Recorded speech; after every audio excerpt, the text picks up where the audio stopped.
হাত বোলায়, তারা আমি রাসূলুল্লাহ আমার মাথায় হাত বোলালো। যারা এতিমের পরনের কাপড় দেয় তারা যেন আমি রাসূলুল্লাহ আমাকে কাপড় দিল। যারা এতিমকে খানা খাওয়ায় তারা যেন আমি রাসূলুল্লাহ আমাকে খানা খাওয়ালো। যারা এতিমদের পিপাসা আমি রাসূলুল্লাহ আমাকে পান করালো।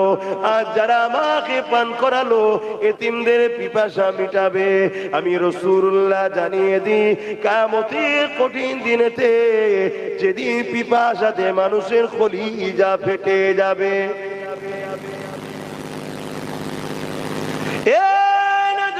তরুণেরা, কিয়ামত বড় কঠিন জায়গা হবে, ময়দানে মাশরটা বড় কঠিন হবে।